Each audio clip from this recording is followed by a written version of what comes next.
Namaste guys, welcome back to the Kundalini Yogini. If you haven't yet subscribed, make sure to do so to follow my life in India, following the path of yoga and living and learning under the master.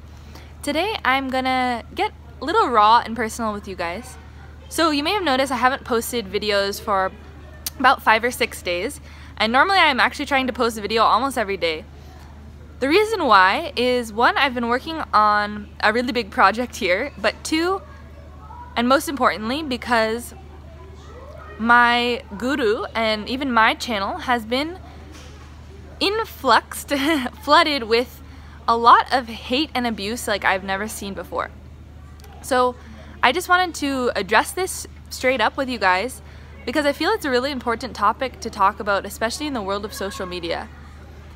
We live in a world which is completely interconnected right now, and we all have, most of us I should say, have a device, a computer or a phone, which connects us to the rest of the world. And it can be really easy to say things or give opinions through a screen, behind a screen, right? And I'm sure we've all experienced this. Now, I want to just open up to you guys. Basically, there was these really silly videos about my guru going viral. Like, actually, it's actually hard for me to understand because of all the things he said. He says a lot of controversial things.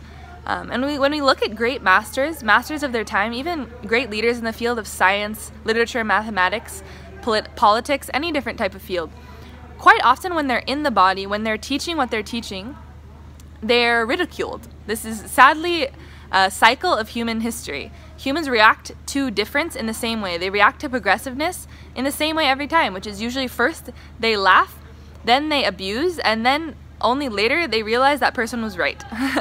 So sadly, that's what's still happening to my guru, because he talks about a lot of really progressive concepts, things that people aren't ready for, especially in India.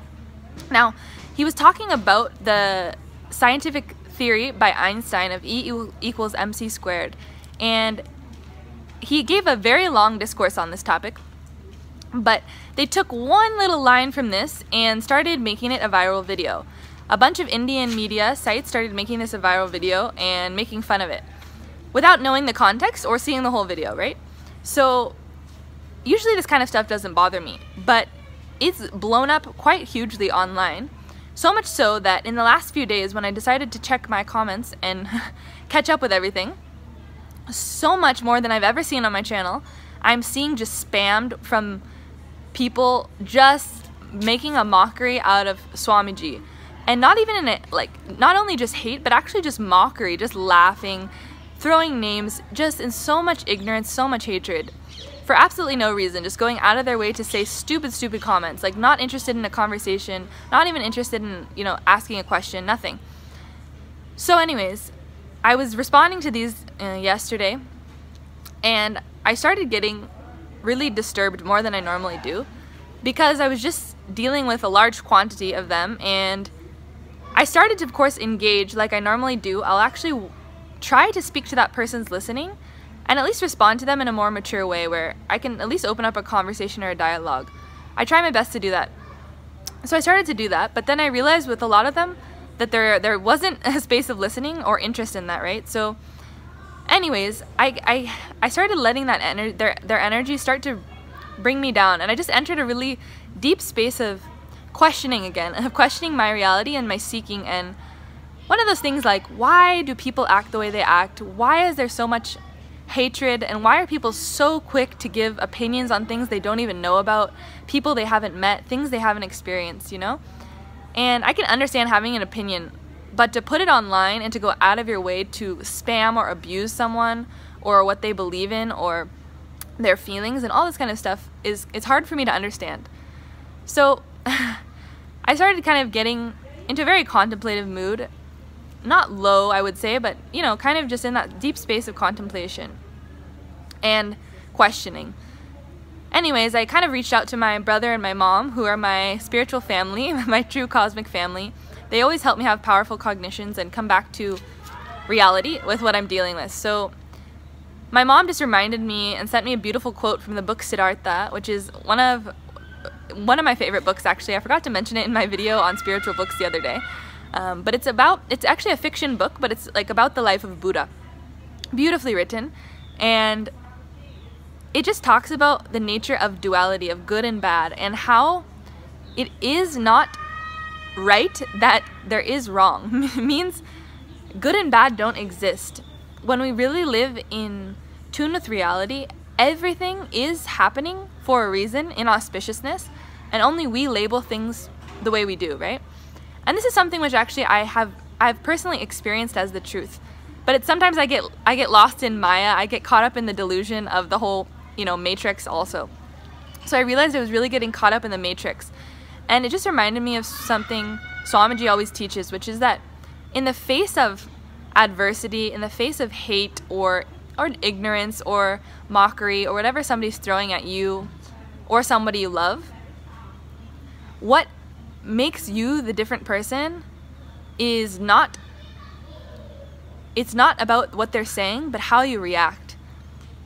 How can someone endure thousands of people's mockery and abuse and still stand strong? That's what my guru, what Swamiji has shown me. And I wish more than anything in the entire world that he didn't have to be an example of that, because it pains me so much. It gets me emotional even to talk about it. It pains me so much that human beings have to repeat the same history over and over again. With Jesus, with Krishna, with Buddha, with all incarnations, the way they are harassed and abused when they're on earth is insane. I mean, even advanced thinkers like Tesla, even Einstein when he was in the body was considered crazy, was mocked, was isolated from society. Why as humans we feel the need to do this? It just pains me sometimes, but I came ultimately to the realization that our power is in our reactions. So when somebody is throwing us something which we aren't quote unquote deserving of, or whatever, it doesn't matter. Whatever they're saying to us, we always have the reaction in our inner space in our control. How it moves us is always in our control. If it moves us, it is in our control. The grace and powerfulness Swamiji has stood with through all the crazy corruption that the government has thrown on him, that the Indian media has thrown on him, has proved to me time and time again he is who he says he is, simply by how gracefully he stands in the face of controversy and in the face of complete abuse, that nobody I have ever seen stand so gracefully in that light. And I can only try to build myself in that same way and follow his example. And that's all I'm trying to do, really. I realize that when people are throwing hurtful words around, it is always coming from fear. It always comes back from a place of fear, either at yourself, what you're saying, or even just the fact that you're making somebody question something they believe in. It's frightening.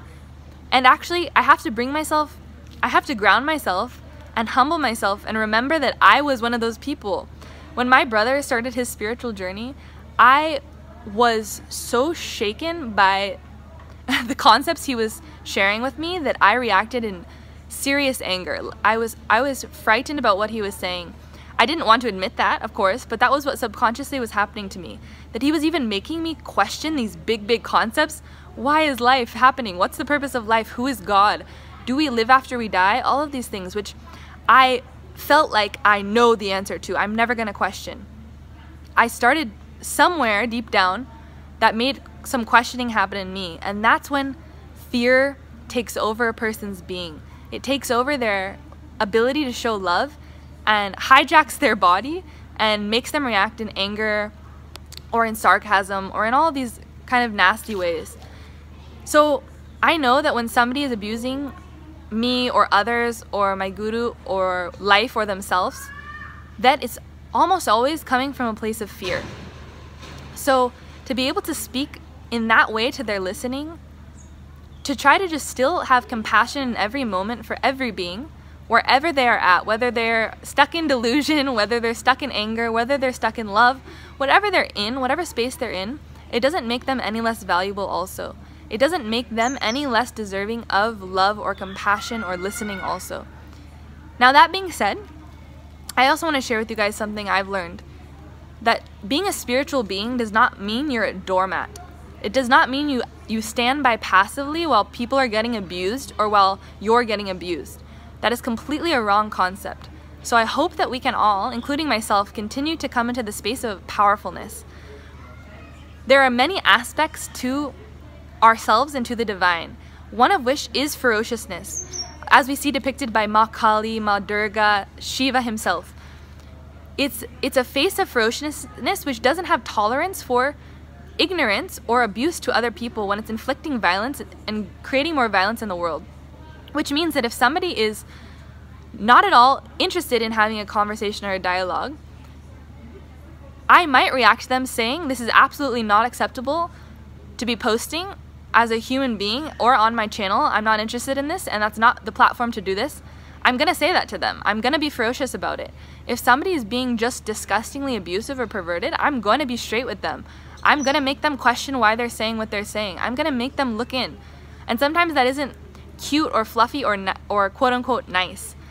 But I want us to realize that this also is necessary. Sometimes we have to wake people up to the ignorance which they're talking from. Sometimes we have to stand for things that we believe in and things that we know to be right and true.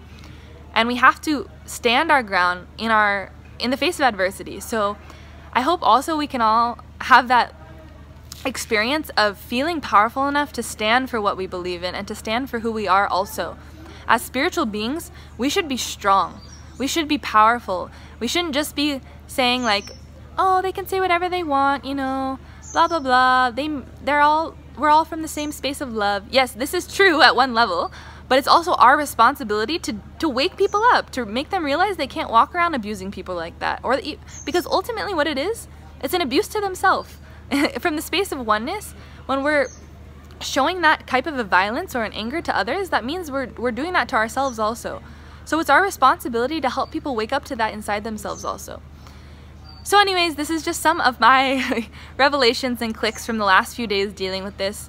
I know it's not such a fun topic, but I hope that we can all just contemplate on this and also not let it bring us down, not let it crush us, but only let us become stronger, become more solid in who we are, more grounded in our spiritual strength, in our beliefs, and whatever it is that you believe in, stand for what you are, stand for what you know, and that's the most important lesson which life is always going to be trying to teach us, whether we want to learn it or not. So I love you guys, and I just wanted to say I so appreciate all of you guys who are so full of support, and I actually especially appreciate those of you guys who don't necessarily believe what I believe, but question me and question in a respectful way and just in an open-minded way. I love you guys also so much for showing that side and for being in such an accepting space to just learn more and to, you know, for both of us, for me to learn more, for you to learn more. I really, really appreciate those type of people also. So I hope that we can all pull our heads out of our butts a little bit more, including myself, and wake up to the things in front of us, stand for ourselves and for others, and continue to hopefully bringing this level of ignorance down in the world by starting with ourselves. So thank you guys again. Nityanandam guys, let me know your thoughts in the comments below. Nityanandam!